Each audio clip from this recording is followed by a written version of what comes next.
سلام، خیلی ممنونم دعوتمو قبول کردی، وقت تو قربونتون گذاشتی. برم، ممنونم.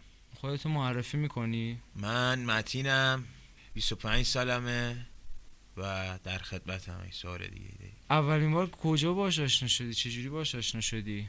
اولین باری که آشنا شدم فکر میکنم برمیگرده به 3 سال پیش و یکی از دوستام بهم تعارف کرد.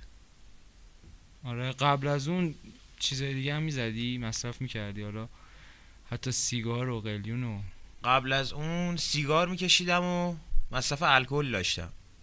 یعنی یه دوره ای هم مصرف الکل که میگم مثلا ممکنه 5-6 ماهی هر شب یا یه شب در میون الکل خورم، باز با همون دوستی که گلو بهم همونو به تعارف تعارف کرد داره. کرد. آره. بعد از اینکه بهش وابسته میشی، از این اطلاع داشتی؟ میدونستی اتفاق برات میفته که یه جور اعتیاد پیدا میکنی بهش؟ همیشه برعکسش بود. یعنی هر جایی که میرفتم یا مثلا کسی مصرف گل داشته، خودم هنوز وارد گل نشده بودم، میگفتن که چیزیه که اصلا اعتیاد نداره، مثلا اون موادیه که مثلا کم درد سرتره نسبت آها. به موادهای دیگه. و این خب یه جورایی مثلا سوشال هم بود دیگه. هم. میدونی همه جا مثلا توی اجتماع یا فضای مجازی و اینا در موردش صحبت میشد. اون موقع مثلا ترند این داستان بود که اعتیادی نداره، ولی آه. وقتی که خب واردش میشی تازه مثلا میفهمی که حالا فکر می‌کنی چه اتفاقی بیفته مثلا بکشی؟ چه حالتی به دست بده یا مثلا چی بشه قبل اینکه بکشی؟ ببین قبلش به خاطر اینکه از بچگی خانواده یه جورایی ترسونده بودن منو از این موضوع و همیشه هم ترسم این بود که مثلا نکنه یه شخصیتی بشم تو اجتماع که مثلا خمه و یه گوشه افتاده و مثلا فسه.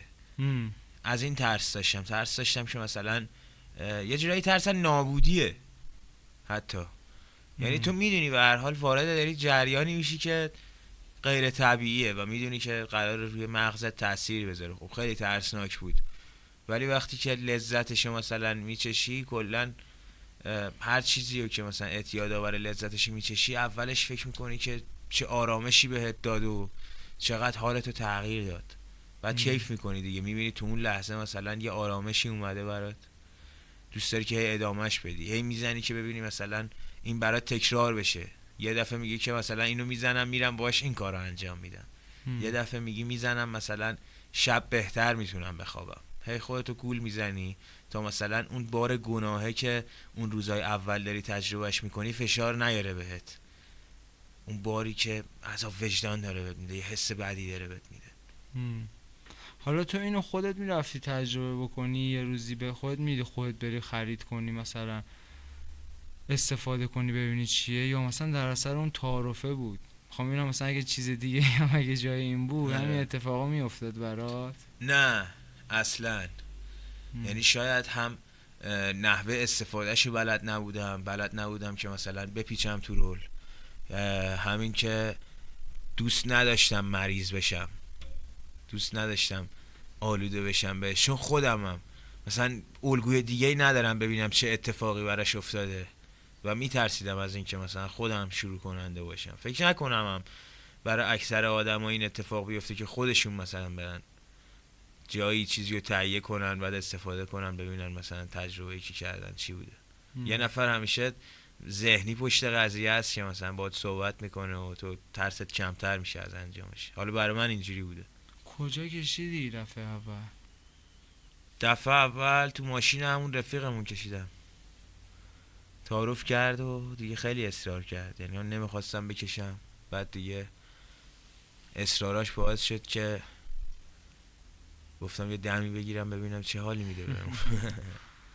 راجع به حرف قبلی، اون حسه که مثلا فکر میکنی تو یه جوری استثنایی هستی، فرق میکنی، میدونی مثلا برای تو اتفاق نمیفته، همین اینو میخواستی بگی، درست میگم؟ آره 100%. گفتی من اون کارا رو میکنم ولی خب من مثل بقیه وابسته نمیشم، من یه چیز دیگه از توش در میارم. آره دیگه دقیقاً. یا مثلا فکر میکردم میتونم کنترلش بکنم. آره، من لذت همو میبرم، آره مثلا این این تو هفته دست من. کشیدم. اون اوایلش که دیگه راه افتاده بودم توی ماجرا، که مثلا زنگ میزدم به دوستایی که این کارو میکنن، مثلا فقط میخواستم ببینمشون این کارو باشون انجام بدم، مثلا بذاریم زیرش آه. بکشیم. آره. آره. و نمیتونستم کنترل کنم. میگفتم حالا امشبو برم، فردا شب دیگه نمیکشم. حالا آره فقط بعد یه مثلا بار یه شب دیگه. در میون شد، بعد یه شب در میون یهو شد هر روز. اولین بار اگه دوست داری برام تعریف کن، اگه چیز تعریف کردنی داره. اولین بار جونم برات بگه که یه دوستی داریم کارهای موزیک با هم انجام میدادیم، یعنی نوازنده گیتار بود، گیتار الکتریک. آره. بعد دیگه منم بزرگتر بود، یعنی متولد 66 بود، من مثلا 11 سال مثلا اختلاف سنی داشتیم. بعد دیگه خب مشروبم که با هم میخوردیم اون موقعی که گفتم درگیرش بودم با همین آدم بود و یه جورایی نقطه امن منم محسوب میشد دیگه. میدیدم مثلا طرف حالا با چیزایی که اون موقع تو ذهنم داشتم مثلا تحصیلات بالایی داره، مثلا آدم موجهیه، یعنی کارش نمیدونم تحصیلاتش فلان، و میگم نمیخواستم بکشم، یعنی شروع کرد پیچیدن و کشیدن و هی تعارف کرد به من. گفتم که نه نمیخوام. بعد گفتش که حالا همون حرفایی که خودمون میشنویم بکش، مثلا بچه ننوازی در نیار و این داستانای. اون خودش به مشکل نخورده بود مثلا وقتی میکشید فکر نمی‌کردی اون مثلا موقع اون هنوز اعتیاد پیدا نکرده آها. بود به گل، یعنی تفریحی میزد. آره بعد این دیگه مهمه. آره هی هم به من تعارف شد، گفت اعتیاد نداره نمیدونم عوارض نداره. و شب اولم خیلی حالم بد شد، یعنی وقتی کشیدم مثلا فکر میکردم که الان میمیرم. تو تخت خوابیده بود، رفتم خونه تو تخت خوابیده بودم. بعد سرچ میکردم مثلا ببینم که آیا عوارض گل چیه مصرف میکنه. یه نفر اولین بار مثلا مشکلی برای مغزش، قلبش، بدنش پیش میاد. یه توهم خیلی بدی بهم داده بود، انگار سیاهی مطلقه. نه با حالت بد شد داره. آره خیلی من آره. اکثر کسایی که میپرسم دفعه اولیه یه حالت بدی بهشون هست، ولی من اصلا نگرفت. جدی میگی؟ آره. مگه میشه؟ آره حالا نمیدونم تعریف کردن داره یا نه، ولی تو این سیگار پیچید دوستم. خب آره. بلد نبود یعنی بچاقتش، یعنی آره. تو سیگار تو اسی مثلا تو اسی باریک، خب اینو مثلا شیکش کرده بود اون تو بعد کشید، من هیچیم نشد. این چی بود؟ با فیلتر هم زده بود، کم کشیدم. گرفتی؟ اکثرا فکر نکنم تو سیگار حالی به آدم دست بده، فقط یه سایه‌ای میندازه. بهت میگم تا 6 ماه تو سیگار میکشید، پیپر نمیدونستیم چیه، خیلی مال بعد حسی گرفتیم نمی‌دونست. 6 ماه مثلا به اون حالت اولی. آره مثلا بیشتر میکشیدیم، ولی مثلا موقعی که با پیپر زدم برای اولین بار آره دیگه ساچیدم. خودشم رولش دفعه دوم سوم دیگه وارد فکر کنم مثلا خنده و آره اصلا یه چیزای چرت و پرتی مثلا نگاه می‌کنی میخندی بهش. آره سیرک بود اصلا. بعد اولین بار که زدی چقدر طول کشید تا دفعه بعدی؟ فکر میکنم یعنی یه سرم کشیدیم. نه اصلا اون دفعه اول چون حالم بد شد کلا قیدشو زدم تا رفت مثلا یک سال بعد یه جایی میخواستیم بریم که مثلا حال میداد بهم، با یکی دوتا از دوستام کشیدیم. به اینقدر طول کشید؟ آره دیگه، چون اصلا شرایطش نبود، خوشم نمیومد، یعنی حال نکرده بودم، خیلی اذیت شدم. چون مثلا الکل اولین بار امتحان کردم دیدم من حالت طبیعی خارج میشم، خیلی هم حالم خوبه. بعد دیگه خب این نتونست اون ارضا رو به وجود بیاره. چقدر طول کشید فهمیدی دیگه وابستگی داری، میدونی دیگه مثلا باید بکشی یا دیگه یه تأثیری تو زندگیت داره، یه جایی تو زندگیت داره دیگه. فکر میکنم بعد مثلا 1-2 ماه بازی کردن باهاش، یعنی یه شب در میون کشیدن، حالا اینو ببینیم بکشیم، حالا اونجا بریم بکشیم، اینا طول کشید، یعنی 2-3 ماه طول کشید. بعد دیگه شد مثلا هر شب دیدم که مثلا نمیتونم تو خونه بند بشم، دوست دارم از خونه زودتر بزنم بیرون، از سر و صداهای تو خونه، داستانهایی که هست بیام بیرون، برم ذهنم رو آروم بکنم، برم حالم رو با این داستان خوب بکنم، مخصوصا توی محیطی باشم که بگم بخندم حال بکنم، چیل یعنی باشم. دلیل اصلیش چی میدونی خودت؟ دلیل اصلیش شخصا با خودت اتفاق افتاده، تو مثلا برای چی؟ آره یعنی به اون خودشناسی که رسیدم که مثلا چرا دارم این کارا رو میکنم. آره چون بوده یه نفرم مثل تو بوده مثلا دفعه اول اصلا حال نکرد، حالش بد شده، آره خب بعد دیگه اون نرفته دنبالش. آره من مثلا حالم بد شده ولی رفتم دنبالش باز. آره ببین اون موقع برعکس عقیده‌ای که حالا الان دارم، فکر میکردم که مثلا یه چیزی از بیرون باید حال منو خوب بکنه، ولی نمیدونستم که آقا من یه داستانی دارم که به خاطر اون داستان دارم میرم مصرف میکنم و به خاطر اون داستانی که مثلا مچ میشم با آدمایی که دارن این کار رو انجام میدن و اون داستان شاید یکیش مثلا فرار از تنهایی بود، دوست داشتن دوست داشتن نسبت به اینکه تاییدت کنن. یعنی فقط آره تو مثلا میبینی که توی محیط خانواده و کارهایی که داری انجام میدی پذیرفته نمیشی، دوست داری یا جایی بری که پذیرفته بشی یا تو یک حالتهایی باشی که خودتو بپذیری. یعنی دوست نداشتن خودت، من خودمو دوست نداشتم. تعلق داشته باشی. دقیقاً چون فکر میکردم یه بار مثلا افسردگی و غم و تنهایی رو منه و گله مثلا مصرفش باعث شده بود که من توی یه جایی قرار بگیرم که اولش تمرکز داشته باشم رو این ماجرا. فکر میکردم فکرها دارن حل میشن چون یه حالت خوب نسبی به من دست میداد دیگه. حالا علمیشو نمیدونم، دوپامین ترشح میشه یا هر چیز دیگه ای توی مغز. یه سرخوشی آره یه سرخوشی داره که آدم حال میکنه باشه اولش. بعدش یعنی چقدر تغییر کرد نگرشت نسبت بهش؟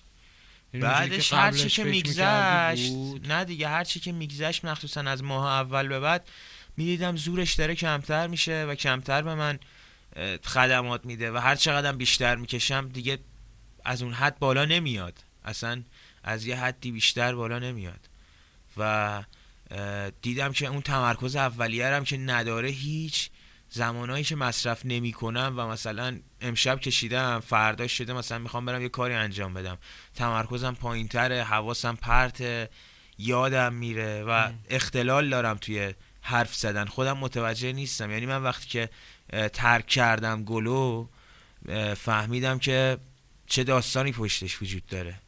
یعنی تو وقتی که توی مصرفی فکر میکنی که یه آدم عادی، حتی زمانهایی که نمیکشی هم فکر میکنی یه آدم عادی دیگه، مثلا من دارم سلام علیک میکنم با اینو اونو، ولی کسی که مثلا هر روز تو رو دیده باشه بعد چند وقت میفهمه که این یه تغییری کرده. تو کلمات مثلا میمونه، بعضی وقتا مثلا فکر میکنه میخواد حرف بزنه، بعضی وقتا تمرکز نه، اضطراب داره.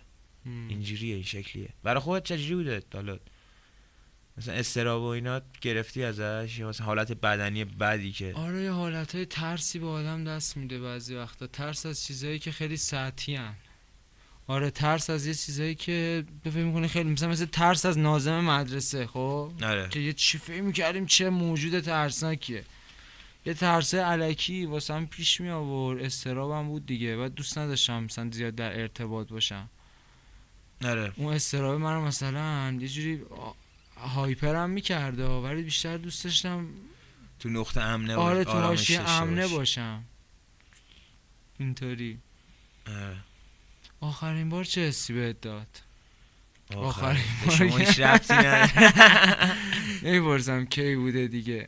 آره آخرین بار آقا ما زدیم رفتیم ورزش، اصلا دیدم پاچیدم، دیدم که اصلا نمیتونم هیچ حرکتی بزنم. یعنی رفتم ورزش، این چه وضعیتیه آخه خداوندا. و آخرین باری هم که زدم بعد یه مدتی دوباره ترک بود. یعنی چند روز بود دوباره داشتم میکشیدم. بعد وقتی که رفتم مثلا یه کاری انجام بدم و اینا دیدم که حواس پرتی دارم، دیدم تمرکز ندارم، اصلا منگ. قبلا شاید اینجوری نبودم ولی منگ. یعنی هر بار که تو ترک میکنی حتی میاد مغزت دوباره رفرش بشه، تو داری یه سری چیزهای اولیه رو ازش میگیری، توی قسمت مرکزی مغز داری بزرگترین آسیبو میزنی بهش، میاد خودشو درمان کنه دوباره مغزه به حالت اول برگرده، دوباره این کارو انجام میدی و این دفعه بدتر جواب میده بهت. حالا فکر کن برمیگردی اون دفعه اولین روز بود با همون دوستت. آره میکشی دوباره؟ ببین 100% اون شرایطی که اون موقع من داشتم و روحیاتی که داشتم جوری بوده که باید میکشیدم دیگه. و اگه برگردم به عقبم که با این شرایط بر نمیگردم که اصلا برگشتی وجود نداره. و اگه داشت میدونم آره الان اگه مثلا الان بود با حالتایی که الان دارم و یه نفر بهم میگفت یه چیز جدید رو بیا امتحان کن، میگفتم نه، به خاطر اینکه زندگی روتین خودم دارم ورزش میکنم و زحمت دارم میکشم برای این ورزشی که خیلی مثلا تابوی بزرگ من بوده همیشه. الان به کسی که اولین باره میخواد بکشه آره به اون چه توصیه‌ای داری؟ چی میگی بهش؟ بهش میگم که وقتی میکشی یه بهشت خیلی خوبی در انتظارته، حال میکنی اصلا و مثل این حالو تجربه نمیکنی، چون لحظات اول، استفاده های اول ممکنه چون برات غیر طبیعیه و گل یه کاری میکنه که همه چیزای سطح کم و احمقانه هم برات مثلا تعجب برانگیز میشن. مثلا میگه این حاجی 2 بار دیدم، مثلا اینو چه شکلی بود، مثلا 2 بار برام اتفاق افتاد، 10 بار این آدمه رو من امروز دیدم. آره مثلا حال میکنی با این داستان. گل کشیدن چه فازی به آدم میده دقیقا؟ چه فازی دوست داری بده؟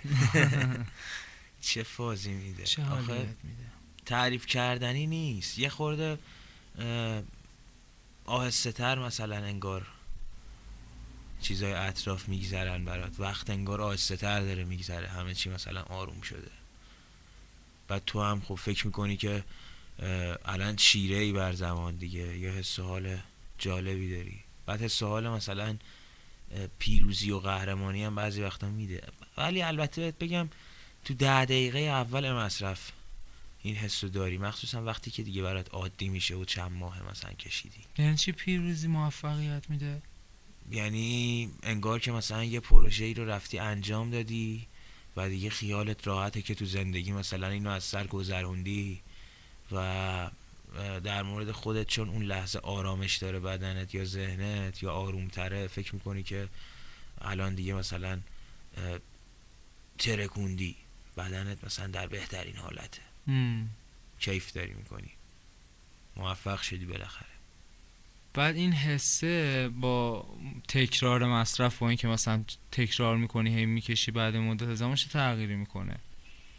حسه خب هر زمان که میگذره ضعیفتر میشه دیگه، تو بیشتر هی به این پی میبری که مثلا من نرسیدم، من نتونستم، چون داره توی ذهنت یه چیز دروغی شکل میگیره، ولی میبینی که بیرون اون رفتارا و اون عملی که انجام دادی شبیه اون نیست و هی بیشتر متوجه میشی. بعد یه مدت دیگه نمیتونی خودتو گول بزنی بگی من مثلا الان حالم خوبه، اوکیم، واقعا موفق شدم. نه دیگه، تا یه جایی خودتو گول میزنی میبینی که بیرون اون شکلی نیست که توته. بعد یهو که با خودت مواجه میشی میبینی این موفقیت و این چیزایی که فکر میکنی به دست آوردی تو ذهنت بوده، یه جورای خیال بوده. آره کاذبه. دقیقاً. رو خواب چه اثری میذاره رو خوابیدنت؟ رو خوابیدن ببین در کل برات بگم که این میاد یه استرابی رو برات یه افکتی میذاره روش، مثلا روی افکت میذاره روی استرابایی که داری، بعد میگی خب گل تونست پس استرابای منو درمان کنه، اما نمیدونی که داره یه سری استرابای جدیدی خلق میکنه و داره اون شدت استرابو توی تو بیشتر میکنه، مخصوصا زمانهایی که حالا از تایم مصرفت مثلا چند ساعتی گذشته یا مثلا مصرف نکرده تو اون ساعت ها، به خاطر اینکه مدام عادت کرده بدنت به اینکه این ماده، این سم توی بدنت باشه، تو مثلا ممکنه یه وقتایی خوب خوابت ببره، بگی پس اثر گل بود که من خوب میخوابیدم، و یه زمانایی هم مثلا خوابت نبره، احساس بیش فعالی بگیری یا مثلا نفس تنگی به دست بده، اون کنترل عادی بدن به هم بریزه. تو تجربیات خودم مثلا میتونم بگم که من اون موقعی که مصرف داشتم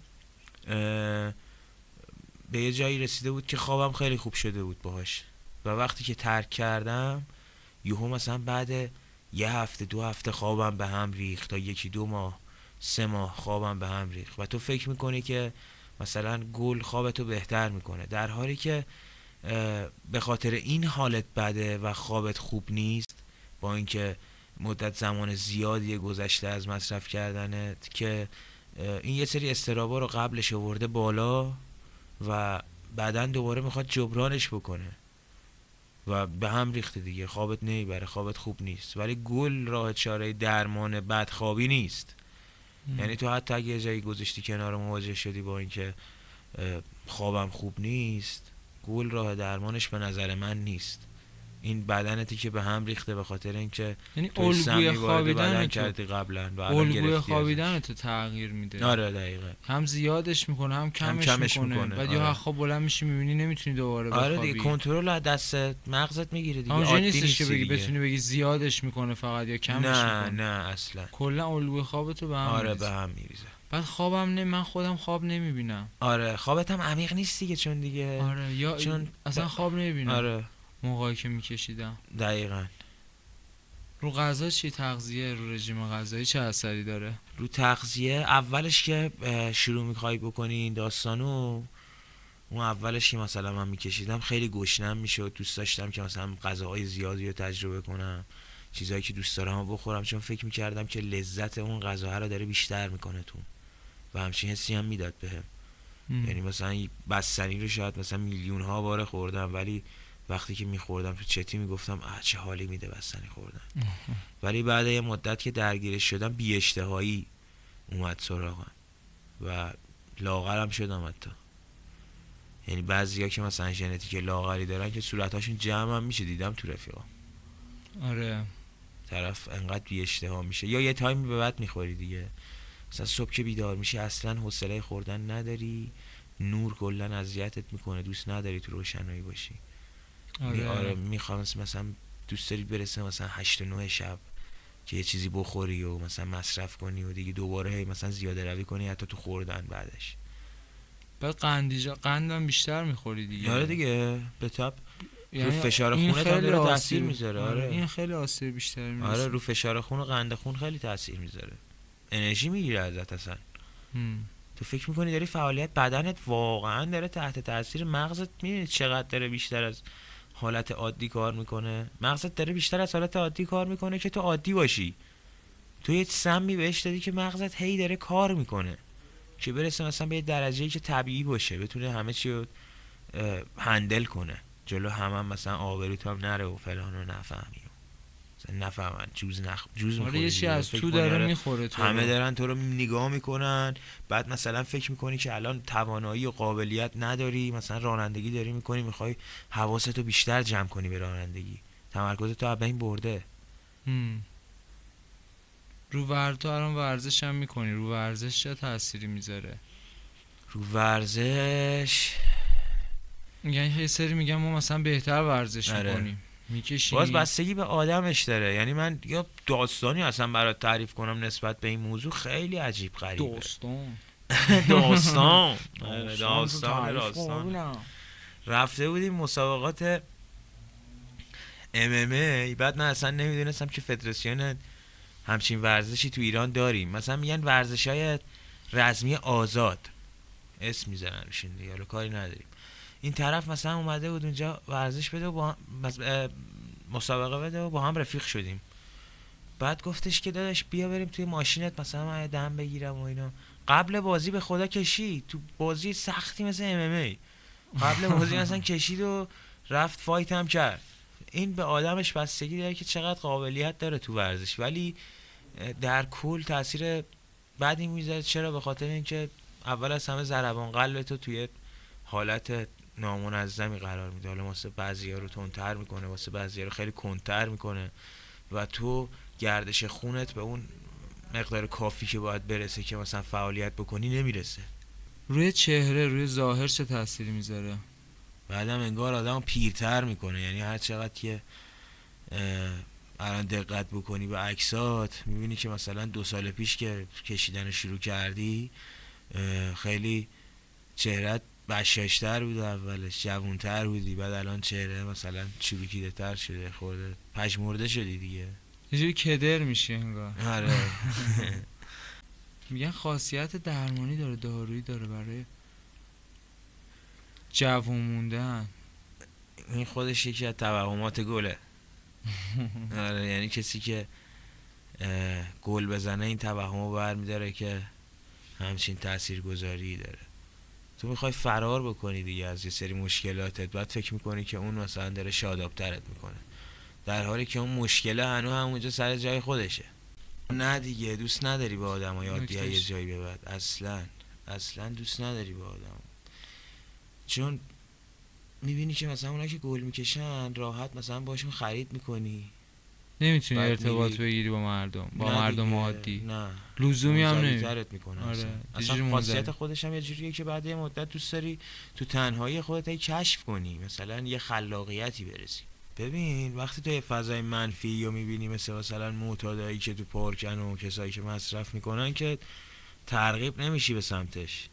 میبینی مثلا چه فضای ناهنجاری دارن، چون تو وقتی مصرف میکنی تو خودت داری اون حس و حالا رو درک میکنی، ولی نمیدونی اطرافیان یا کسایی که بیرونن مثلا چه برداشتی دارن از اون حالاتی که تو داری. بعد طبیعتا نمیری سمتش دیگه. اما وقتی دوستاتو میبینی قضیهش فرق میکنه، چون اون دوستا مثلا یه اعتباری دارن برات، یه امنیتی دارن برات. تو 100% با کسی که خیلی امنه و باش رفیقی وارد این قضیه میشی. مثلا خودم که میکشم دوست دارم با کسی که میکشه رفت و آمد داشته باشم، اونم همینطوره، اونم دوست داره با یه نفر بگرده که گل میکشه. و خب طبیعتا من اگه نکشم منو پس میزنه دیگه، اون رفاقت باز بینش فاصله میفته. فکر میکنه نه بهش میگی واسه مثلا مصرف، انگار به دوستیه نه میگی. آره آفرین، دقیقا دوستیتون پیوند خورده به اون مصرف کردنه دیگه، چون حال طبیعی اون آدم که مصرف میکنه اینه که بکشه و به اون حالت بالانس خودش برسه، دوست داره استفاده بکنه مدام. و کسی هم که مصرف میکنه خب راحت تره براش دیگه، راه دست تره. الان با اون کسایی که شروع کردی با اونا هنوز داری مثلا مصرف میکنی، یا مثلا آخرین بار باش مصرف میکردی؟ نه، اون کسایی که مصرف میکردم باشون اوایل و مثلا منو وارد این کار کرده بودن، رفته رفته کم رنگ تر شدن اتفاقا، و شخصیت های دیگه ای که مثلا اواسط مسیر مثلا مصرف کردن وارد زندگیم شدن هستن. بعد میشد فقط واسه این که گل بکشی مثلا توی جمعایی باشی، مثلا با یه آدمایی باشی که مثلا فقط بخوای باشون گل بکشی، زیاد دیگه نه اهمیت نداشته باشه آره اون رابطه آره و دوستیه و آره رفاقته؟ 100%. مثلا بعضی وقتا میرفتم توی جمعایی که طرف مثلا بلد بود بپیچه، چون من مثلا پیچیدن بلد نیستم.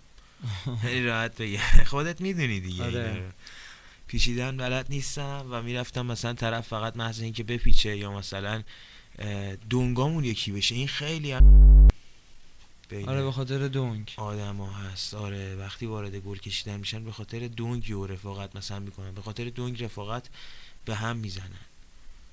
آره آره تو دادی من ندادم، تو بده من تو میدم. بده من میدم. آره. تو دادی انگار من دادم.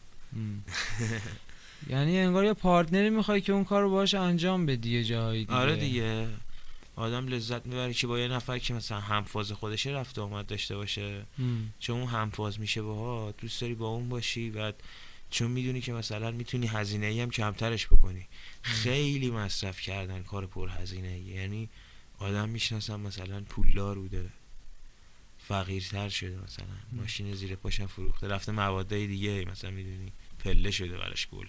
الان دوست داری مثلا با کسایی که مصرف میکنن گل میکشن مثلا وارد رابطه بشی، مثلا رفاقت بکنی، یا چجوریه دایره دوستانت، مثلا نه دایره دیگه، ببین ارتباطاتت رفیقای قدیمی چجوریه؟ که مثلا مصرف میکردن و دور نمیندازم، چون قطعا اون کسایی که من به عنوان رفیق انتخاب کردم اون ارزشی رو دارن که تو هر حالتی که هستن کنار من باشن و من بهشون کمک بکنم. مثل خودت مثلا الان تو، من مصرف ندارم، تو هم مثلا مصرف نمی کنی، بیای مصرف کنی مثلا، بعد من مثلا تو ترک بمونم، باز خب با هم دیگه رفاقت میکنیم، رفت آمد میکنیم، من و تو داستانمون فرق میکنه.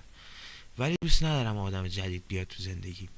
یعنی آدم جدید که میخواد بیاد تو زندگی مثلا عین اون یارو میشم که میگفت قلبم گرفت همچین حالتی مثلا واقعا، چون اونم میخواد دوباره من وارد یه بازی جدیدی بشم باش بکشم، اون همچین اون کارهایی که حالتی قبلا داره. کردی آره و دیگه، دوباره می‌خواد دقیقاً. از اول. خب من نمیخوام مثلا دوباره وارد یه اشتباهی بشم که 1000 بار مثلا نقطه رفتم مشترکه وارد میشه اون گله دیگه. آره، به خاطر آفرین. اون جمع میکنی، آفرین، خودت زنگ دقیقاً. میزنی آره. پیدا میکنی. حالا و یکی اونم دوست داره که تو اتفاقا وارد این بازی بشی. کلا حالا رو رفیقای، یه سری آدمای رفیقای صمیمی هم داریم دیگه. ما رو اونا چه تاثیر رو روابط مثل ما رفیقای صمیمی داره نمیدونم. من مثلا با رفیقایی که اول از همه این کارو میکردم با اونا خیلی اوکی بودم، یعنی آره رفیق 6 بودیم با هم دیگه. آره، خب دقیقاً. ولی این قضیه خیلی تاثیرگذار بود روش، اصلا پاچی داره، مثلا هیچ کدومش رو نمیبینم. آره حالا رو روابط تو مثلا همچین تاثیرایی گذاشته؟ چون ترک کردی یعنی ندیدی؟ چی؟ ترک کردی اصلا ندیدی؟ روابطمون هم پاچید از هم دیگه. آره مثلا اگرم تو ترک آف میدادی، خب اونا کار خودشون رو میکردن، آره اون یه مقطعی شاید تاثیر بذاره، ولی آفرین، دقیقاً. بعد مدتی اونم مثلا براش اهمیت نداره. آره دیگه. اونم کار خودش داره آره. میکنه. جواب من جواب توه. آره یعنی این بعد اون سوال خیلی اصلا هیچی دربارش مسئله میشه. نمیگم، چون خودت قشنگ توضیحش دادی. آره بعد نظرم با نظرته. میگم خونواده اصلا چقدر آگاهی دارن نسبت به گل و مصرف و این داستانا، چی میدونن، نگرششون چیه راجبش؟ چی نمیدونن. یعنی مثلا همون اخبارهای سطحیه که مثلا تو اینستاگرام یهو میبینی میگه مثلا اینجوری غذا بخورید، مثلا این حرف مال دکتر سمیه، و یهو مثلا میبینی مادرتو میاد تو اتاق میگه پسرم تو اینستاگرام خوندم که مثلا دکتر سمیه گفته بود انقدر باید غذا بخوری. و حالا مثلا آره بعد حالا مثلا قلومی مثلا تو فلانجا نوشته آره این پوستر رو. ولی داستان همینه دیگه، مثلا یه جا می‌نویسن خوبه، یه جا می‌نویسن این تاثیر رو میذاره، اون تاثیر رو میذاره. اونا هم همینا رو میبینن فقط. بعد اصلا تو بعد ماجرا نیستن که چه اتفاقی واقعا داره میفته و چی کار باید بکنن. چون یه سری کمبودایی هست که تو اصلا از طرف خانواده داری و میری سمت این ماجرا. آره یعنی اگه از سمت خانواده مثلا یه سری چیزایی که مثلا به تو استراب میده آموزش داده نمیشد یا مثلا رو تاثیر نمیذاشت، خب توی ریشه روانت نبود دیگه، نمیرفتی این کارو بکنی دیگه این چیزای سطحیه مثلا در سطح مثلا پیش دبستانی روانشناسی و هممون بلدیم دیگه، خودمون میدونیم، همه دیگه میدونن که آقا یه سری چیزای تاثیر میذاره روت. حالا تاثیر گذاشته رو چی تو خونه چی تو رو اذیت میکرد بیشتر از همه؟ یکی این که من خیلی دوست دارم فضا مثلا آروم باشه. مثلا تو خونه ما دعوا نیستا، ولی کلا سر و صدا مثلا دوست ندارم باشه. دوست دارم مثلا یه محیطی باشه که بیشتر موزیک بخشه و این مثلا رو من تاثیر داشت. و یه سری چیزایی که تو رو مثلا بی‌مسئولیت خطاب میکنن، تو رو ضعیف میبینن، تو دوست داری خودتو نشون بدی.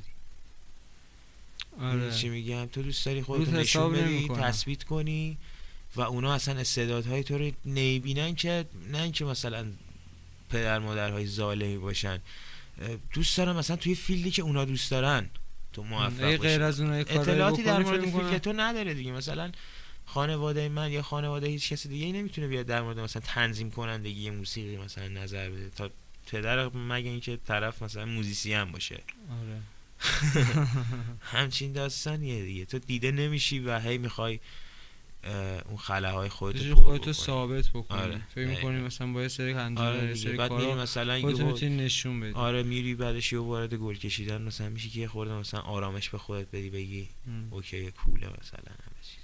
بعد خانواده‌ات میدونستن میکشی؟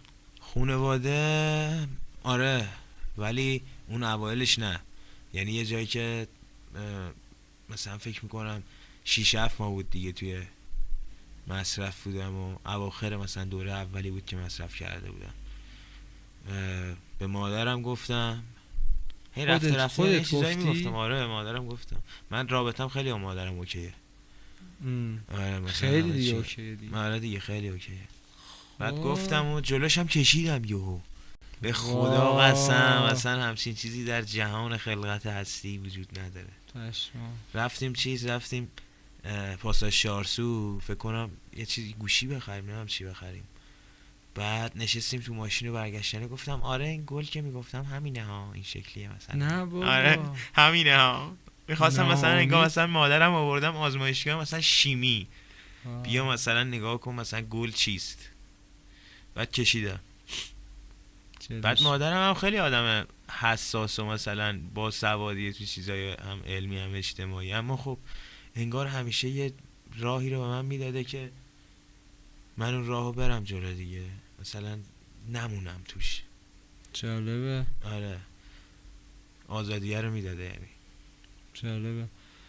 وضعیت مالی چه تأثیری میذاره؟ اینکه رفاه بیشتر باشه بیشتر میکشی. آره. آره. به خاطر چیه؟ به خاطر اینه که تو دیگه میخوای اشغالت بیشتر باشه، هر چقدر که توانایی داشته باشی هی میخوای با گله 2 برابرش کنی. یعنی مثلا میری ورزش میکنی، حالت خوبه از این که ورزش کردی، میری مثلا گل میکشی که تو ذهن خودت مثلا اون موفقیت رو جشن میگیری 2 برابر بشه. تو پولم داشته باشی انرژی و توان این کار رو 2 برابر میکنه دیگه، هی دوست داری بیشتر بکشی که بیشتر اشغال کنی. کسایی که میبینیشون مثلا باهاشون میری مثلا بعدش کره میکنید، غذا میخورید، حال میکنید دیگه. بعد دیگه طرف میره وارد موادهای دیگه هم میشه، مثلا گلو میکشه میگه خب مثلا کوکائین رو برم تجربه کنم. بعد خب چون تو جمعی هم هست که همه دارن مصرف میکنن چیزای دیگه هم در میاد دیگه خیلی راحت. کوکائین هم مثلا شیشه داره توش، چیزای وارد چیزای دیگه میشه، طرف دوباره همینجوری میره بالا. میگفت مثلا تو خانواده‌ای که رفاه هستش طرف به آسایشی مثلا عادت داره، به آسایشی به رفاهی مثلا عادت داره، دوست داره سریع نیازش برطرف بشه. خب بعد از یه طرف هم وابستگی داره به خانواده‌اش، خیلی وابستگی داره خب چون یه جورایی دیگه تأمینش میکنن دیگه. آره. به خاطر همین دقیقاً 2 تا عادتیه که سوقش میده، سریع تا یه استرسی میگیره، استرابی میگیره، میخواد بره مثلا یه چیزی بزنه که به اون آسایشه برسه، به اون رفاه برسه، استرابش کم بکنه. وابستگی هم داره دیگه، کلا دنبال یه منبعی میگرده که زود کاراش بشه، دنبال یه منبعی که از اون دنیایی که توی اطرافش هست بیاد بیرون دیگه. تو رسانه ها چجوری راجبش حرف میزنه؟ تو رسانه ها فضای مجازی اکثرا تو وقتی واردش میشی مثبت و منفیش با هم هست، اما بعضیا مثلا میان خیلی راحت و شیک جلوش میدن، همون داستانی که میگی مثلا گروه همسالان و آره. این ماجرا بعضی وقتا مثلا با همین میگی، یا مثلا آدم توی جامعه ای که گل میکشن میخواد خودش جا بده، مثلا بعضیا برای اینکه خودشونو خیلی کول نشون بدن حتی مثلا اینو ترویج میکنه، تو عکساش مثلا نشون میده که مثلا این تاپیه، مثلا دیگه تبلیغش میکنه. آره. این گل مثلا فلانه، یا مثلا رولر رو عکس گرفته نشسته مثلا کنار استخر رو فلان، داره این کارو انجام میده. استایلی داره که آره دیگه فکر میکنه که این یه فرهنگ غنی داره و با این به چشم دیگران میاد. چقدر اهمیت کلا داره، چه اولویت داره مثلا توی اخبار و تو رسانه ها و اصلا اهمیتی نداره، به خاطر اینکه یا مستقیم بهش اشاره میکنن که مثلا دور زمین فوتبال من یادم تبلیغ گذاشته بودن گل اعتیاد آور است، همچین چیزی. خب کسی که داره مصرف میکنه همچین شعاری رو بخونه میخنده و کسی هم که مصرف نکنه اصلا براش مهم نیست، اهمیتی نداره. تو ریشه‌ای با موضوع برخورد نکردی، فقط تبلیغش رو داری میکنی باز بیشتر. به نظر من همه این تبلیغاتشه. بعدم خیلی از سلبریتی ها چرا استفاده میکنن، یا آدمای معروف، خواننده ها، اینا مثلا میان تو آهنگاشون هم حتی میگن و تو رو بیشتر ترویج میکنن، به این ترویج بیشتری یعنی میدن گلو که تو بری این کارو مدام انجام بدی. و آره میبینی مثلا با حالا ممکنه مثلا طرف چیزم نیست مستقیم نمیخواست این کارو با تو انجام بده، ولی چون خودش داشته مصرف میکرده و لذت میبرده داره محتوایی تولید میکنه که فکر میکنه مردم خوششون میاد، چون مردم هم مثلا حال میکنن یه استایلی رو تقلید بکنن، استایل مثلا لش گل کشیدن، من اینجوری هم مثلا میبینی طرف مثلا با وجود اینکه مثلا مصرف میکنه تازه خیلی هم مصرف میکنه. آره. خب ولی یه آدم موفق حساب میشه، آدم معروف و مشهوری حساب میشه. بعد این میگه من خب ویژگی‌های اینو بخوام داشته باشم شاید مثل اونم نتونم مثلا آدم معروف و مشهوری بشم، خب ولی میتونم اون ادای اون مصرف رو توش مشترک باشم. آره. یه استایلی بهش میده. بعد جدی هم زیاد جدی هم نمیگیرم، یعنی کلا چیزا جوک ازش درست میکنن. الان مثلا یه ریلزایی درست میکنن که خیلی عادی و دم دستی و جلوی چش بهت نشونش میدن. آره تو دوست مخصوصا با اون قسمت حرفت خیلی موافقم که گفتی دوست رفتار طرفو تقلید بکنه، چون میگه اون آدم موفقیه دیگه، داره این کارو انجام میده. آره با وجود اون یا فکر میکنه که مثلا اینو زده که رفته تونسته اینجوری شعر بگه، اینجوری ویدیو بسازه، اینجوری مثلا بازیگری کنه. به نظر چند درصد از افراد جامعه مصرف میکنن؟ به نسبت جامعه زیاده، به نسبت افراد جامعه. یعنی اینجوری چشمی بخوام در نظر بگیرم، یا مثلا وارد یه جمع 15 نفره شدم که آدمای علمی هم توش بودن، مثلا جراح هم بوده توش، بعد از این 15 نفر مثلا 9 نفرشون مصرف داشتن، حالا فقط 9 نفرشون فقط گل. گروه سنیش چی؟ کسایی که میزنن گروه سنیش یه بار با خودت بودیم آنن دیدیم، بچه 5 یا 6 ساله بود دم بستنی فروشی اومد گفتش که آره عمو چتی داری؟ آره چتی میخواست. آره من یه بار استودیو رفته بودم، خب بعد به سر ما میتونیم بگیم هم با فقر میشه باعث میشه، هم با کودکی در رودکی، اینجوری بهت میگم. بعد پرچم انداخته بود تو سر خودش، زیر پرچم روشن میکرد، سیگاری داشت میکشید. آره همین سیگار گنده بود تو دستش. آره من دبیرستانی که بودیم، خب مثلا بچهای سال پایین ترمون، مثلا طرف دوم دبیرستان بود، من چهارم دبیرستان بودم یا اول دبیرستان بود، لای کتاباشون ناظمه اسید پیدا کرده، یعنی اینو برچسبه، اینو پدر مادر مثلا میتونه بفهمه اسید چیه، یه برچسبیه گذاشته بچم تو کیفش، از دوستش هدیه گرفته.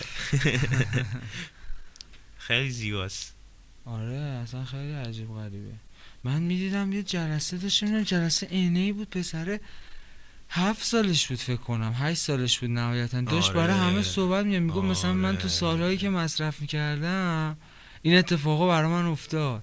بعد کلا مثلا 7 8 سالش بود، اونم کی شروع کرده بود، بعدش مثلا پند و اندرز میداده، میگفت این اتفاق افتاده، من دستگیر شده بودم، همه کار کردم، دزدی کردم. 7 8 سالش بود. بعد همه دست میزدن براش. در حال رشد این قضیه یا در حال کاهشه کلا آمارش؟ به نظر در حال رشده، داره بیشتر میشه. آره طرف هر روز سنش هم اومده پایین‌تر، اتفاقات بیشتر داره میشه، هر روز فقیرتر میشه، موفق نمیشه، هر روز جلوشو میگیرن، سنش هم اومده پایین دیگه. مثلا میاد فضای مجازی براش فیلتر میکنه، داره چی بهش میگه تو دیگه کار دیگه ای نداری، دوپامین برات ترشح کنه، برو بکش. رقص نداری، آره پارتی نمیتونی بری، کلابی نیست بری مثلا آبجو بخوری، مثلا یه خورده خودتو تخلیه بکنی، تمام. اون محله‌ای که توی زندگی سود میزنه. آره سود میزنه، سود. اون محله‌ای که توی زندگی میکنی چی رو تو تأثیری گذاشت که بیشتر با همون گروه رفیقات و نه گروه رفیقا مثلا، چون با بچه محلا زیاد رفیق نبودم و کسی رو نمیدیدم، میدونی من مخصوصا وارد محل جدیدمون که شدیم 12 13 سالگی بعد بود که بعد خورد به دوران دبیرستان و دیگه هم دبیرستانیاتو میدید تا مثلا هم محلات، اگه مدرسه تو محلتون نبوده باشه. آره منم بعدن دوباره اومدم با بچه محلم، اول مثلا با بچه‌هایی که تو دبیرستان بودم و مثلا دانشگاه بودم بیشتر با اونا کانکت بودم و این حرکت‌ها می‌زدم، بعد مثلا بچه محلا. آره کلا به نظر آشفتگی روانی یا مشکل درونیه این قضیه، یا یه جور مثلا پاسخه به این فشارهایی که جامعه میاره، فشارهایی که بیرون هستش؟ مسئله که گل میکشی درونیه، چون گلم مثل همون چیزایی که گفتی، گلم مثل مسائل اجتماعی و اینا باز یه بخشی از چیزای بیرونی میشه دیگه. تو کلا هر چقدر که درگیر باشی با چیزای بیرون، یعنی درون خودتو نشناختی، اصلا نمیدونی که اون تو چه خبره، و به هر کسی هم اینو بگی آدما ادعا میکنن که نه ما میدونیم، ما همه چی رو میدونیم، ما خودمونو میشناسیم، اصلا نمیذارن صحبت بکنی، چون مغزش اینو پر کردن اطلاعات. توی اینستاگرام و اینا که میری همینجوری اطلاعات هست، هی طرف فکر میکنه که باید جواب تو رو بده. و ذهنش آماده شده برای جواب دادن، نمیتونه اصلا یک لحظه بیسته ببینه که این کیه که داره فکر میکنه، مثلا چی داره میگه. اگه مثلا فکر داشته باشم یا نداشته باشم مهمه، مثلا بودن و نبودن این فکر من درونیه، همه چی درونیه. تو یه سری چیزا ریختی درونت، حل نکردی، حالا که مثلا هی میریزه بیرون و میبینی که وضع زندگیت خوب نیست، با اون هی میخوای جوابشو بدی. مسکن مثلا راه درمان باشه برات. بعد باعث میشه فعالتر بشی تو جامعه یا یه جورایی منزوی میشی، طرد میشی. چه اتفاقی برات منزوی میشی؟ 100%. چون تأثیر فکر میکنی تأثیر نمیتونی بذاری. آره، هم نمیتونی تأثیر بذاری، یه جورایی کندت میکنه، فکر میکنی که هوش نداری، چون اکثرا تو چتی خودتو دیدی که مثلا چه حرکتایی میزنی یا یه چیزایی یادت میره. و دارک دیگه، فضا دارک، دوست داری تو تنهایی خودت باشی، کسی مثلا زیاد صحبت نکنه با تو، تأثیری نخواد رود بذاره، خودت هندل بکنی همه چی، چون کارایی مغزت اومده پایین دیگه. آره. اینو حس کردی مثلا دیدگاه بقیه یا مثلا فکرشون راجع به تو عوض بشه، کلا رابطهشون با تو عوض بشه؟ آره زیاد. آره خیلی ساده. یه مثال داشتم، مثلا زنگ زدم به یه نفر که حال میکردم مثلا باش رفت آمد داشته باشم ببینمش، بهش گفتم که یه گل بکشیم با هم فلان. به اول نفهمید دارم میگم گل، فکر که مثلا همیشه که میریم با هم سیگار میکشیم و مثلا میگم. بعد این داستانو که فهمید دیگه تموم شد. یا یه رفیقی داشتم مثلا دید من افتادم تو این داستان، دیگه رفاقتش مثلا به هم زد، گفت منم داشتم میافتادم با تو این داستان. نصیحت چی؟ یکی میاد نصیحتت میکنه، نصیحت چه تأثیری میذاره؟ یعنی نصیحت خوبم داریم یا نه کلا گوشی بدهکار؟ نه گوشی بدهکار نیست به این حرف. آره دیگه، اصلا کسی خودش خسته نکن، اصلا هیچ چی مستقیم نمیشه واردش شد.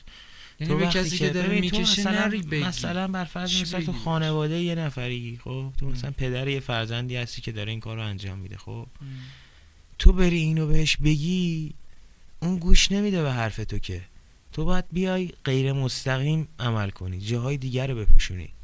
اگه مثلا دوست داره صحبت بکنه که مثلا قضاوت نشه، این بستر رو فراهم بکنی که بیاد باهات صحبت بکنه، قضاوتش نکنی.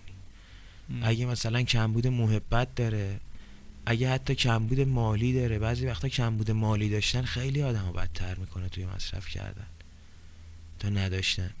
یعنی اگه میتونی کمک بکنی به طرف، کمک بکن، چون طرف دیگه شاید مثلا اون فشاری که بهش اومده میخواد غذا بخوره بعد از این ماجرا، مثلا پول غذا رو نداشته باشه، چون همش پول مثلا گل مصرف کرده، یا پول حتی گل رو نداشته باشه، بعد مثلا بره بدهکار دیگران بشه که مثلا فقط گل بازی میکنن، بعد برگردن مثلا منت بذارن سرش یا ازش استفاده بکنن.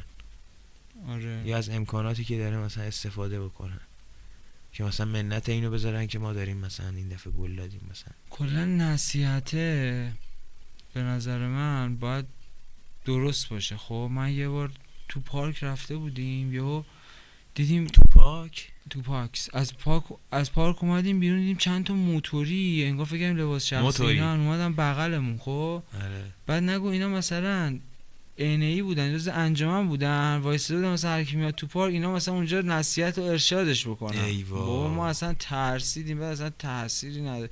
رفتیم تازه از پارک هم انداختنمون بیرون، مأمور تو پارک بود نتونستیم وایسیم. آره. اومدیم بیرون، اونا اومدن مثلا دم، حالا جاش نمیگم، اومدن وایسادن اونجا، مثلا چرا این کارو میکنیم، ما خودمون فلانیم، ول کن بابا میخوایم بریم، سگ سرما داریم.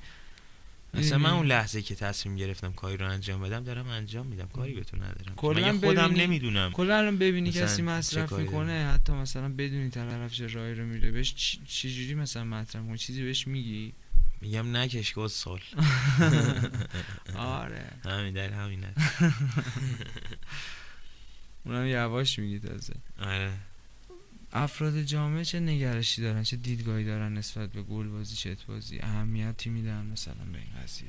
نه اصلا. مثلا این آدما براشون مهمن؟ نه بابا، اصلا آدما سرشون تو کار خودشون. مگه این پیرمردایی که تو پارک دارن شطرنج بازی میکنن بعضی وقتا این ور اون ور نگاه میکنن. اونم خیلی بیکارن، خیلی به اصلا ندرت اون دیگه مثلا بیکاره. طرف بر اون دیگه 1 به مثلا 7 میلیارد انسان روزی کره زمین. روزی مثلا یه داستان رو 7 بار تعریف آره. میکنه برای خودش. آفرین، روزنامه عصر. کسی رو با کسی نیست. دیدگاه مسئولان و سیاستگزاران و با آغوش باز، اینا چیه؟ با آغوش باز پذیرش کردن از این ماجرا.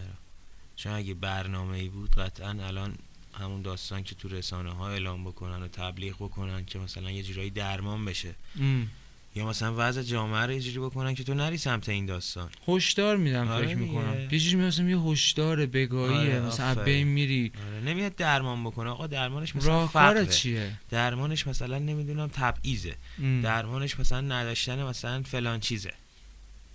آره اینو به جای اینکه حل کنه میگه اینو به جای اینکه بگاه حل میری و بکنه آدم که طرف بدی نره هستی اگر سمت اون بدی.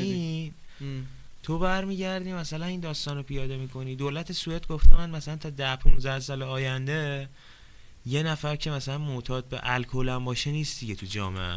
خب اون داره سری چیزا رو حل میکنه که میدونه دیگه، تو نمیکنی دیگه. تصوی حال میدی به این موضوع. نظرشون خوبه، مثبت. در کل آدما خب قربانی شرایطن تو جامعه. حالا واسه مصرف رو داریم میگیم دیگه. یا خودشون انتخاب میکنن، خودشون مقصرن. خودشون انتخاب، اول از همه خودشون انتخاب میکنن و جامعه هم میاد روش تشدید میذاره. تو اول خودت انتخاب میکنی که تو این مسیر باشی، بعد جامعه و هر چیزی که داخلش هست میاد اونو تشدید میکنه.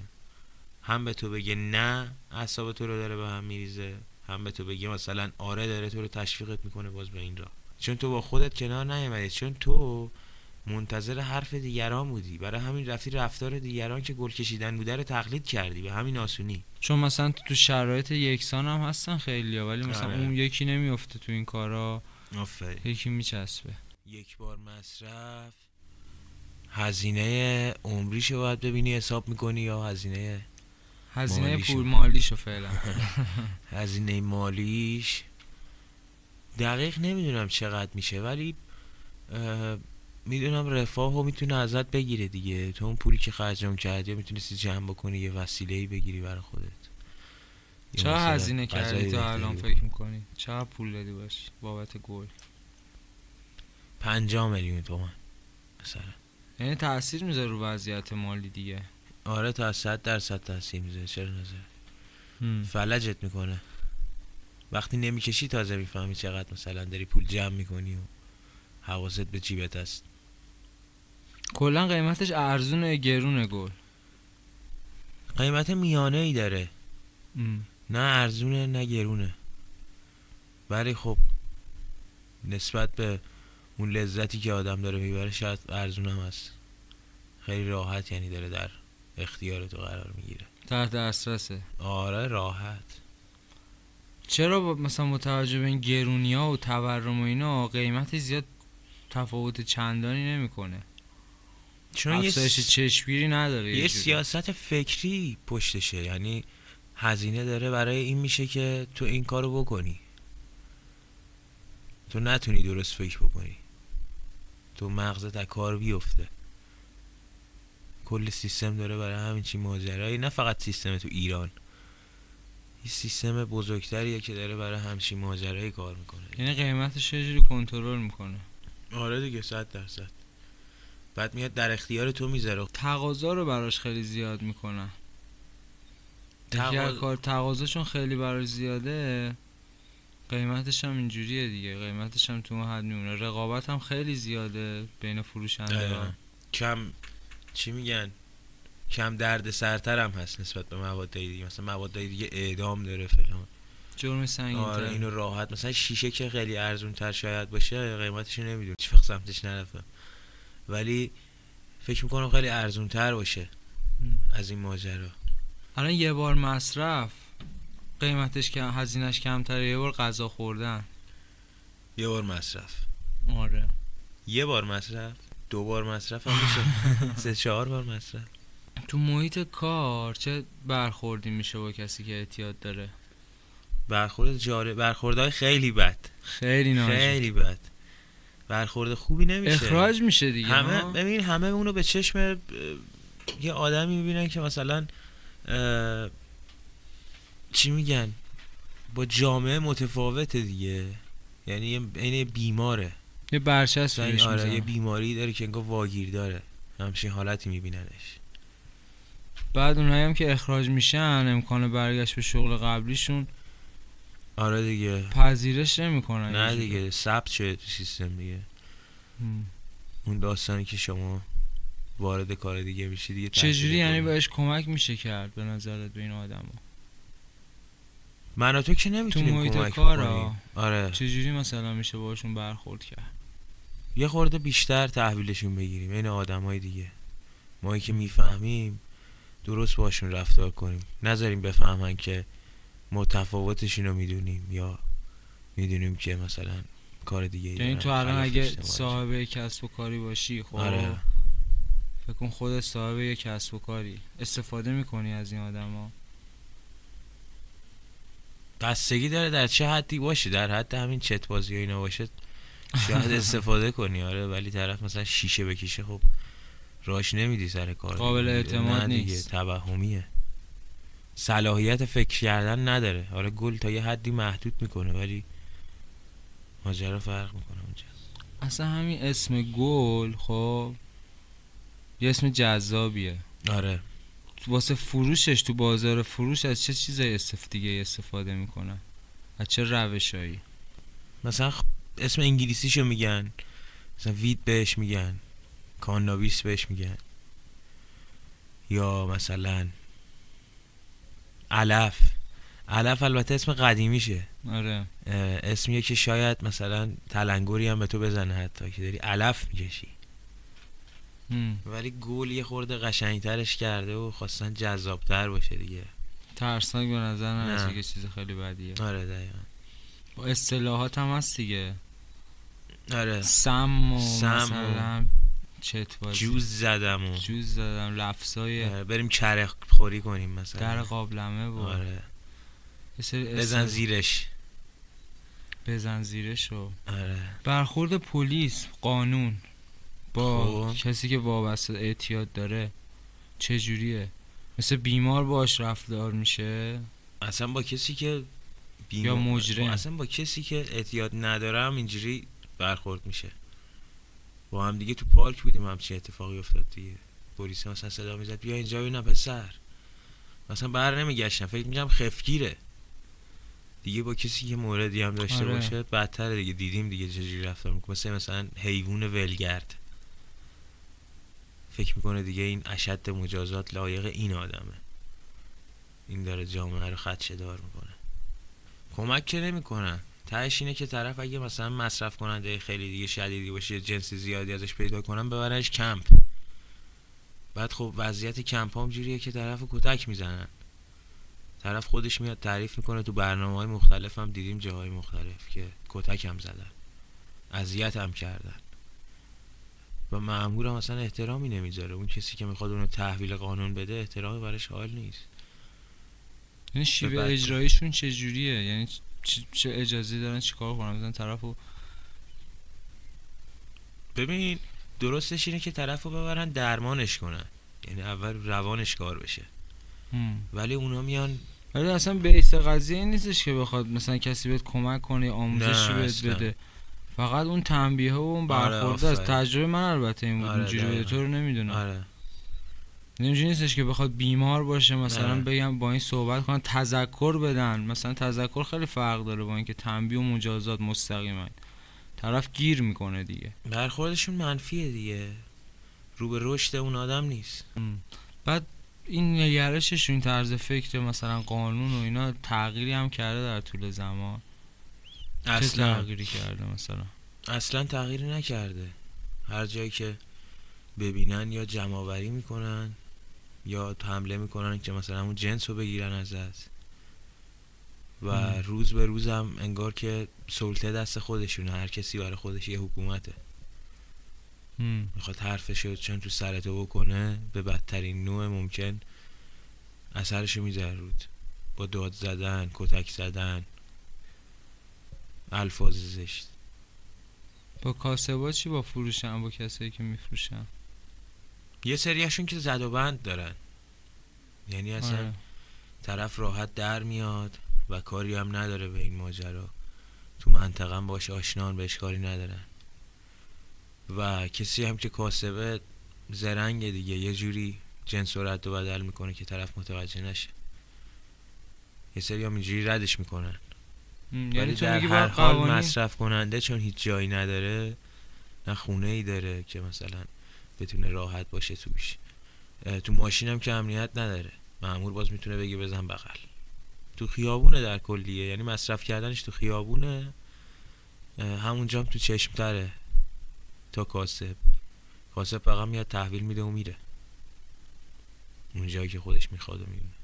بعد این مدت هم که ولشون میکنن اصلا اونایی هم که دستگیر میکنن. یعنی آره. تو میگی باید سخت‌تر باشه قوانین، یا مثلا راهکارشو چی میدونی؟ راهکارش ریشه‌ایه، این نیست که ما بیایم اون کسی که فروشنده است و دستگیر بکنیم. میگم با این آره، با من هم سوالم آره. اینه، با برخوردشون با فروشنده و مصرف کننده چه تأثیری میخوام بذاره، مثلا چه اثری میذاره؟ حالا یک کاسه رو بگیرن، 2 تا کاسه رو بگیرن، یا 10 تا مثلا مصرف کننده هیچ، یه نفر رو میگیره، من شماره کسی دیگر رو دارم، زنگ میزنم میرم از اون یکی خرید. زیاد شده.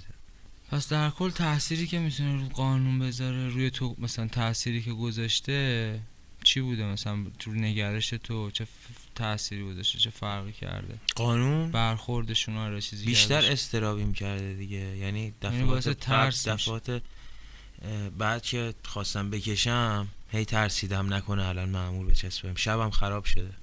اون حساری که رفته بودم براش آرامش بگیرم مثلا اینو مصرف کنم، بدتر تبدیل شده به توهم. و همیشه منگو باهات هست، یعنی تو همیشه میدونی که ممکنه مأمور تو خیابون باشه بهت گیر بده دیگه. آموزش چه آموزشی هم بهت میدن؟ مگه آموزشی هم هستش؟ تو چه منبع آموزشی نه هستش؟ اصلا هیچ. میگم مثلا پلیس پیشگیری یه سری نشست‌ها باید بذاره که مثلا صحبت کنه، مثلا راجع به توضیح بده، آموزش بده، اصلا همچین چیزی بوده که شرکت بکنه؟ باز میشه مثل همون نصیحت کردن.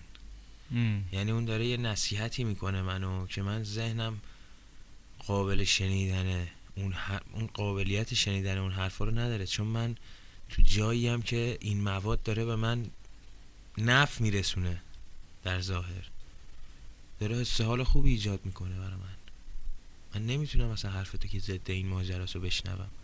خود من بعد این ماجرا رو میدونم. اون کسی که سیگار میکشه میدونه سیگار سرطان زاه، ولی میکشه چون نیاز داره بهش. تو هم با حرف زدن نمیتونی یه نفر رو درست بکنی. فرهنگ سازی یه چیز کلیه، مثل اینکه طرف راحت باشه. فقر باعث استراب میشه، تبعیض باعث استراب میشه، اینکه تو نتونی اون کارهایی که دلت میخواد انجام بدی، همه اینا باعث استراب میشه. نرسیدن باعث استراب میشه و همه اینا باعث میشه که تو بخوای دنبال مسکن باشی. جنسشو که ازش میگیرن همون لحظه اول، خودش هم کشون میبرن تا ماشینو ببرن کلانتری، اونجا معلوم نیست، اگه شانس بیاری ولت کنن، یا اگه مقدارشو اندازه گیری میکنن ببینن چقدر باشه. کلا فکر شانس کنم هم یه باز روزم همراه بعد نباشه. فرداش هم آره. فردا یه روز دو روز. یه روز میبرنت بازداشتگاه، بعضیا رو میبرن کمپ. آره. جنس تالا خیلی هم زیاد باشه زندان. پس برخورده یه جوری همون تنبیه و مجازات آره. مثلا خبری از تذکر و آموزش و اینا من که ندیدم. نه اصلا. اوکی.